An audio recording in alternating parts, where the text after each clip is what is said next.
శివకృష్ణ సీత చాలా కోపంగా మహాలక్ష్మి ఇంటికి వస్తారు. ఇక మహాలక్ష్మి ఇంటి గేటుని సీత కోపంగా కాలుతో తన్నుతుంది.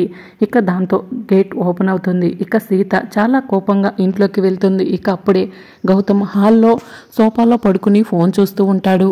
ఇక సీత కోపంగా వెళ్ళి గౌతమ్ షర్ట్ కాలర్ పట్టుకుంటుంది. ఏం చేస్తున్నావు అని గౌతమ్ అడుగుతుంటాడు.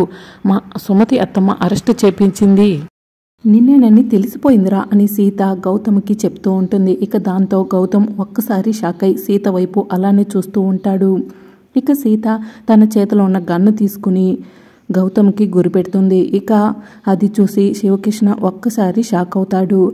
మా సుమతి అత్తమ్మ నిన్ను అరెస్ట్ చేపించిందని చెప్పి జైలు నుంచి బయటకు వచ్చి మా సుమతి అత్తమ్మను చంపింది నువ్వే కదా అని సీత గౌతమ్ని నిలదీస్తూ ఉంటే గౌతమ్ టెన్షన్ పడుతూ ఉంటారు. ఇక అప్పుడే మహాలక్ష్మి వాళ్ళందరూ కూడా హాల్లోకి వస్తారు. ఇక సీత చేతిలో గన్ గురిపెట్టి ఉండడం చూసిన రామ్, ఏంటి సీత ఏం చేస్తున్నావు, గౌతమ్ని ఎందుకు అలా కొడుతున్నావు అని చెప్పి అడుగుతుంటాడు. సుమతి అత్తమ్మను చంపింది ఎవరో కాదు మామ, ఈ గౌతమ్మే అని చెప్పి సీత చెప్తుంది. ఇక ఆ మాట విని కుటుంబ సభ్యులంతా కూడా షాకింగ్గా అలానే చూస్తూ ఉంటారు. మరి రాబోయే ఎపిసోడ్లో ఏం జరుగుతుందో తెలుసుకోవాలనుకుంటున్నారా? అయితే ఛానల్ని సబ్స్క్రైబ్ చేసుకోండి.